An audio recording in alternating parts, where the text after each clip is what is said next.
মাসিকের রক্তের দাগ কাপড়ে থাকলে ওই কাপড় পরে নামাজ হবে কিনা, মাথায় কাপড় না দিয়ে রান্না করলে কি ক্ষতি হয়, এতে কি গুনাহ হবে, যে স্বপ্নগুলো দেখলে আল্লাহওয়ালা বুজুর্গ হওয়ার আলামত, এমন স্বপ্ন সম্পর্কে আপনার আলোচনা শুনতে চাই।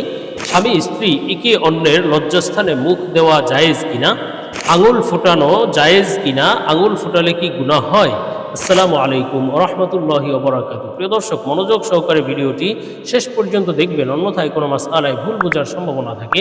আমরা মূল আলোচনায় চলে যাব, তার পূর্বে প্রয়োজনীয় একটি বিজ্ঞাপন। শায়েখ মুফতি হাবিবুল্লাহ হুজুরের তত্ত্বাবধানে পরিচালিত সুন্নাহ শপিং আপনাদের জন্য নিয়ে এলো একটি প্রিমিয়াম কোয়ালিটির সুন্নাতি গিফট বক্স। এতে থাকছে উন্নত মানের একটি করে ফ্রি সাইজ টুপি, একটি তাসবিহ, একটি আতর, একটি মেসওয়াক, মা বোনদের জন্য এক জোড়া করে হাত মোজা, এক জোড়া করে পা মোজা এবং একটি সুরমা এবং নবীজির দৈনন্দিন জীবনে 1000 সুন্নাত সম্বলিত একটি কিতাব। গিফট বক্সটি পেয়ে যাচ্ছেন মাত্র 490 টাকায়। নিজের জন্য অথবা প্রিয়জনের জন্য এখনই অর্ডার করে ফেলুন। অর্ডার করতে স্ক্রিনে দেওয়া ইমো অথবা হোয়াটসঅ্যাপ নম্বরে যোগাযোগ করুন। আমরা সরাসরি প্রশ্নের জবাবে চলে যাই। একটি প্রশ্ন ছিল, মাথায় কাপড় না দিয়ে রান্না করলে কি ক্ষতি হয়, এতে কি গুনাহ হবে।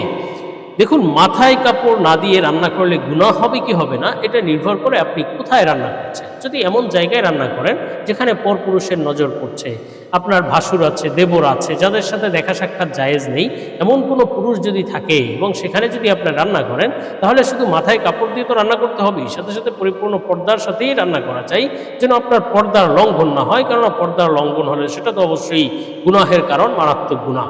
আর যদি আপনি এমন জায়গায় রান্না করেন যেখানে পরপুরুষের নজর পড়ার কোনো সম্ভাবনা নেই, পরপুরুষ নেইই, হয়তো আপনি নিজের পার্সোনাল রান্না করে রান্না করছেন, তো এই সমস্ত ক্ষেত্রে রান্না করলে মাথায় কাপড় দিতেই হবে কিনা। অনেকে এক্ষেত্রে বলে থাকে যে মাথায় কাপড় ছাড়া রান্না করলে, যেভাবেই রান্না করুক, যেখানেই রান্না করুক, মাথায় কাপড় না দিয়ে রান্না করলে ওই রান্নায় শয়তান শরিক হয়, অথবা এই সংসারে আয় বরকত কমে যায়, বিভিন্ন অমঙ্গল হয়, স্বামীর ক্ষতি হয়, এই ধরনের কথাগুলো প্রচলিত আছে। তবে পর্দার লঙ্ঘন না হলে, মাথায় কাপড় না দিয়ে রান্না করলে কোনো ক্ষতি নেই বা কোনো অসুবিধা নেই, এই কথাগুলো ভ্রান্ত এবং বানোয়াট কথা। একজন মা বোন সে যদি পার্সোনালভাবে পর্দা রক্ষা করে, তার নিজের পার্সোনাল রান্না করে যেখানে পরপুরুষের নজর পড়বে না, এমন জায়গায় সে মাথায় কাপড় ছাড়াও রান্না করতে পারে, এতে কোনো গুনাহ নেই এবং কোনো ক্ষতির আশঙ্কাও নেই। আমরা পরবর্তী প্রশ্নের জবাবে চলে যাই। প্রশ্ন ছিল, যে স্বপ্নগুলো আল্লাহ ওয়ালা বুজুর্গ হওয়ার আলামত, এমন স্বপ্ন সম্পর্কে আপনার আলোচনা শুনতে চাই। দেখুন, স্বপ্ন আল্লাহ সুবহানাহু ওয়া তাআলার পক্ষ থেকে বান্দাদের জন্য হাদিয়া, উপহার।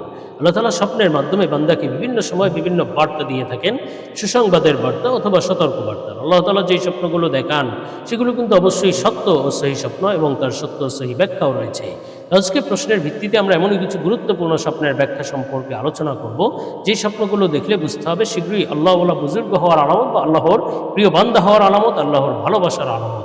এ সম্পর্কে আলোচনা করব নির্ভরযোগ্য স্বপ্নের ব্যাখ্যার কিতাব আল্লামা ইমাম মুহাম্মদ ইবনে সিরিন রহমতুল্লাহ আলাইহের তাবির রুইয়া কিতাব থেকে। হযরত ইবনে সিরিন রহমতুল্লাহ আলাইহি বলেছেন, স্বপ্নে কোনো ব্যক্তি যদি আল্লাহ তাআলার শুকরিয়া আদায় করতে, স্বপ্নে দেখলো যে আল্লাহ যে নিয়ামতগুলো দিয়েছেন সেই নিয়ামতের জন্য আল্লাহ তাআলার গুণগান গাচ্ছে, শুকরিয়া আদায় করছে, আলহামদুলিল্লাহ পড়ছে, এই ধরনের স্বপ্ন দেখলে বুঝতে হবে এটি আল্লাহর প্রিয় বান্দা হওয়ার আলামত। শীঘ্রই সে আল্লাহ ওয়ালা বুজুর্গ হতে পারবে ইনশাআল্লাহ। আল্লাহ তাআলা তাকে নিজের প্রিয় বান্দা হিসেবে কবুল করে নেবেন ইনশাআল্লাহ। তেমনিভাবে সে উভয় জাহানের সফলতা বা সৌভাগ্য লাভ করবে, দুনিয়াতেও সৌভাগ্য এবং আখিরাতেও সে সৌভাগ্য লাভ করবে ইনশাআল্লাহ। তেমনিভাবে স্বপ্নে যদি কোনো ব্যক্তি জিকির আজকার করতে দেখে, আল্লাহ তাআলার জিকির করছে, দোয়া করছে, আল্লাহ তাআলার কাছে ক্ষমা চাচ্ছে, রাসূলের উপর দরুদ পড়ছে, এই ধরনের স্বপ্ন দেখলেও বুঝতে হবে এটি আল্লাহ তাআলার প্রিয় বান্দা হওয়ার আলামত, আল্লাহ ওয়ালা বুজুর্গ হওয়ার আলামত, আল্লাহর ভালোবাসার আলামত ইনশাআল্লাহ। আর স্বপ্নে যদি কোনো ব্যক্তি দেখে যে আল্লাহ তাআলার কাছে কেঁদে কেটে নিজের গুনাহের জন্য মাফ চাচ্ছে, তওবা করছে, ইস্তিগফার করছে, বুঝতে হবে শীঘ্রই সে সকল খারাপ কাজ থেকে, খারাপ পথ থেকে ফিরে হেদায়েতের পথে চলতে পারবে ইনশাআল্লাহ। আল্লাহ তাআলা তাকে নিজের প্রিয় বান্দা হিসেবে কবুল করে নেবেন, দুনিয়া আখিরাতে সে সফলতা লাভ করতে পারবে ইনশাআল্লাহ। তেমনিভাবে স্বপ্নে যদি কোনো ব্যক্তি হজ করতে দেখে, হজে যাচ্ছে, বাইতুল্লাহর তাওয়াফ করছে, হজ করছে, এই ধরনের স্বপ্ন দেখলেও বুঝতে হবে শীঘ্রই সে আল্লাহর প্রিয় বান্দা হতে পারবে, আল্লাহ তাআলা তাকে কবুল করে নেবেন, মাফ করে দেবেন ইনশাআল্লাহ, এবং বাস্তব জীবনেও সে হজ করার তৌফিক লাভ করবে ইনশাআল্লাহ তাআলা। তেমনিভাবে স্বপ্নে যদি কোনো ব্যক্তি কোরআনুল কারীম তিলাওয়াত করতে দেখে, কোরআনকে ভালোবাসতে দেখে, মহব্বত করছে, কোরআনকে চুমু দিচ্ছে, এই ধরনের স্বপ্ন দেখলে বুঝতে হবে সে জ্ঞানী গুণী হতে পারবে এবং আল্লাহর প্রিয় বান্দা শীঘ্রই হতে পারবে ইনশাআল্লাহ তাআলা। তেমনিভাবে স্বপ্নে যদি কেউ তাহাজ্জুদ নামাজ পড়তে দেখে, বুঝতে হবে এটিও আল্লাহর প্রিয় বান্দা হওয়ার আলামত। আল্লাহ তাআলা তাকে দুনিয়া আখিরাতে সফলতা দান করবেন এবং আল্লাহ তাআলা তাকে নিজের প্রিয় বান্দা হিসেবে কবুল করে নেবেন ইনশাআল্লাহ। আমরা পরবর্তী প্রশ্নের জবাবে চলে যাব। প্রশ্ন ছিল, স্বামী স্ত্রী একে অপরের লজ্জাস্থানে মুখ দেওয়া জায়েজ কিনা?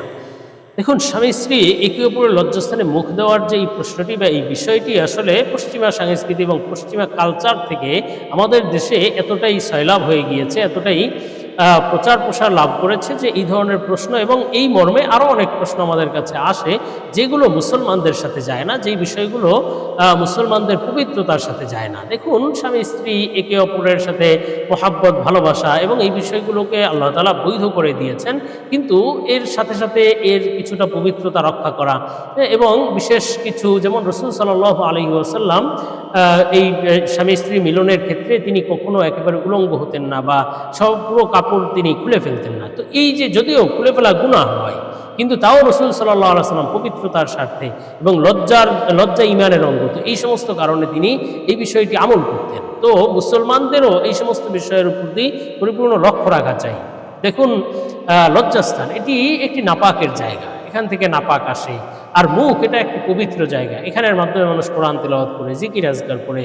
তো এইটা ওই লজ্জাস্থানে কিভাবে যাবে, কিভাবে এই জায়গায় মুখ দেওয়া যেতে পারে? সুতরাং এই বিষয়গুলো থেকে আসলে বিরত থাকা চাই। এগুলো নোংরা রুচির পরিচয় বা নিম্নমানের রুচির পরিচয়।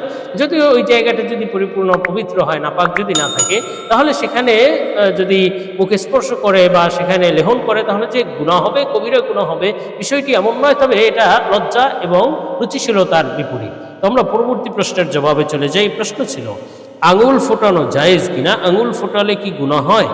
দেখুন, আঙুল ফোটানো সম্পর্কে দুইটা দৃষ্টিভঙ্গি আছে। একটি হলো শারীরিক বা চিকিৎসা বিজ্ঞানের দৃষ্টিভঙ্গি, আর একটি শরঈ বা ইসলামিক দৃষ্টিভঙ্গি। চিকিৎসা বিজ্ঞানে বলে থাকে যে, বিশেষজ্ঞ ডাক্তারগণ বলে থাকেন যে আঙুল ফুটানো বা যে কোনো অঙ্গ প্রত্যঙ্গ ফুটানো, জয়েন্টগুলো ফুটানো, এগুলো কখনো কখনো ক্ষতির কারণ হতে পারে। বিশেষ কোনো প্রয়োজন হলে বা ব্যথা করছে তো ফুটাতে পারে, কিন্তু প্রয়োজন ছাড়া এই ফুটানোতে অভ্যাস, আঙুল ফুটানো বা যে কোনো জয়েন্ট ফুটানোর ক্ষেত্রে অভ্যাস করা উচিত নয়। আর শরঈ দৃষ্টিভঙ্গিও এরকম যে যেহেতু এটা ক্ষতির কারণ, সুতরাং এই বিষয়টা থেকে বিরত থাকাই ভালো। এটা থেকে বিরত থাকা এবং এই বিষয়ে শরিয়াত বা ইসলাম নিরুৎসাহিত করে। বিশেষভাবে নামাজের মধ্যে আঙুল ফুটানোকে নিষেধ করা হয়েছে। রাসূল সাল্লাল্লাহু আলাইহি ওয়াসাল্লাম সরাসরি নিষেধ করেছেন। মসজিদে বসে আঙুল ফুটানো থেকে নিষেধ করা হয়েছে। এগুলো মাকরুহ কাজ, নামাজ বহির্ভূত কাজ, অনর্থক কাজ নামাজের মধ্যে, মসজিদের মধ্যে করা থেকে বিরত রাখা হয়েছে বা নিষেধ করা হয়েছে। তো আঙুল ফুটানো এরকম একটা অনর্থক কাজ, সুতরাং প্রয়োজন ছাড়া, বিশেষ প্রয়োজনে ফুটাতে পারে, কিন্তু প্রয়োজন ছাড়া এটাকে অভ্যাস বানানো উচিত নয়। তো আমরা পরবর্তী প্রশ্নের জবাবে চলে যাই। প্রশ্ন ছিল, মাসিকের রক্তের দাগ কাপড়ে থাকলে ওই কাপড় পরে নামাজ হবে কিনা? দেখুন, মা বোনদের মাসিকের সময় যদি রক্ত কাপড়ে লেগে যায়, কোনো কাপড়ে, পরিহিত কাপড়ে যদি লেগে যায়, তাহলে সেই কাপড় পরে নামাজ পড়তে হলে সেটাকে অবশ্যই পরিপূর্ণ পবিত্র করে ধৌত করতে হবে। পবিত্র করে ধৌত করবে কিভাবে? যেমন 3 বার ধৌত করতে হয়। একটা কাপড় পরিপূর্ণ পবিত্র করতে হলে 3 বার ধৌত করতে হয়। প্রত্যেকবার ভালোভাবে নিংড়াতে হয়, ভালোভাবে এমনভাবে নিংড়াবে যেন কাপড়ে কোনো নাপাক না থাকে এবং কোনো পানি যেন না থাকে, পানি সম্পূর্ণ ঝরে যাবে। এরপরে আবার পানিতে ভিজাবে, এরপরে আবার ভাবে নিংড়াবে, আবার ভিজাবে, আবার নিংড়াবে। এবার 3 বার করার পরে ওই কাপড় পবিত্র হয়। এখন রক্ত লাগার পরে যদি কেউ এভাবে ভালোভাবে নিংড়িয়ে পবিত্র করে ধৌত করেছে, তারপরেও যদি রক্তের দাগ থেকে যায়, তাহলে এটার কারণে ওই কাপড় নাপাক থাকবে না। পবিত্র করে বা পবিত্র করার পদ্ধতি অনুযায়ী ধৌত করেছে, তো কাপড় পবিত্র হয়ে গিয়েছে। এরপরে যদি কোনো নাপাকের গন্ধ থেকে যায়, তো কোনো নাপাকের যদি রং থেকে যায়, তো সেটার কারণে ওই কাপড় নাপাক হবে না, ওই কাপড় পরে নামাজ পড়া জায়েজ হবে।